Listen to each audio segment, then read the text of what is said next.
Maupassant the lion king మూవీకి super star Mahesh Babu dubbing చెప్పడంతో సినిమాపై అంచనాలు పెరిగిపోయాయి.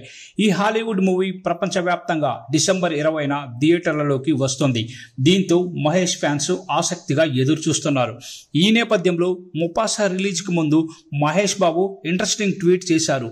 మొపాసాకు డబ్బింగ్ చెప్పడం ఒక అద్భుతమైన అనుభవం.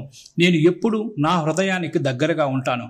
మొపాసా ది లయన్ కింగ్ కోసం నేను అనుభవించిన ఆనందాన్ని మీరు కూడా అనుభవిస్తారని ఆశిస్తున్నాను అంటూ మహేష్ చేసిన ట్వీట్ ఫ్యాన్స్ని విపరీతంగా ఆకర్షిస్తోంది.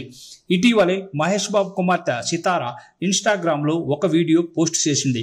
అందులో మాట్లాడుతూ మొపాసా పాత్రకి నాన్న డబ్బింగ్ చెప్పడం చాలా థ్రిల్లింగ్గా గర్వంగా ఉందని తెలిపింది. మొపాసా ఓ ఐకానిక్ క్యారెక్టర్ కాబట్టి అందుకు నాన్న వాయిస్ ఇవ్వడం చాలా హ్యాపీగా అనిపించిందని సితారా తెలిపింది.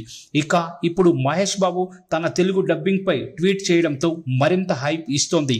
ఇకపోతే ది లయన్ కింగ్ సినిమాకు ప్రపంచవ్యాప్తంగా ఎంతో మంది అభిమానులు ఉన్నారు. ఇప్పుడు ఈ సినిమాకి సీక్వెల్ గా వస్తున్నది Maupassant the lion king.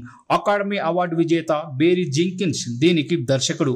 Maupassant the lion king Telugu ట్రైలర్లో డైలాగ్స్ అప్పుడప్పుడు ఈ చల్లని గాలి నా ఇంటి నుంచి వచ్చిన జ్ఞాపకాలను గుర్తు చేస్తున్నట్టు అనిపిస్తుంది, అంతలోనే మాయం అవుతుంది అంటూ ట్రైలర్లో వినిపించిన మహేష్ మొదటి మాట. అలాగే నేనుండగా నీకు ఏం కాదు టాకా, భయపడకు అనే ఈ మాటలో మహేష్ హీరోయిజం ఉంది.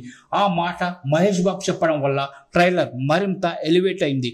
మనం ఒక్కటిగా పోరాడాలి అని మహేష్ చెప్పిన మాట సైతం ఆకట్టుకుంటోంది.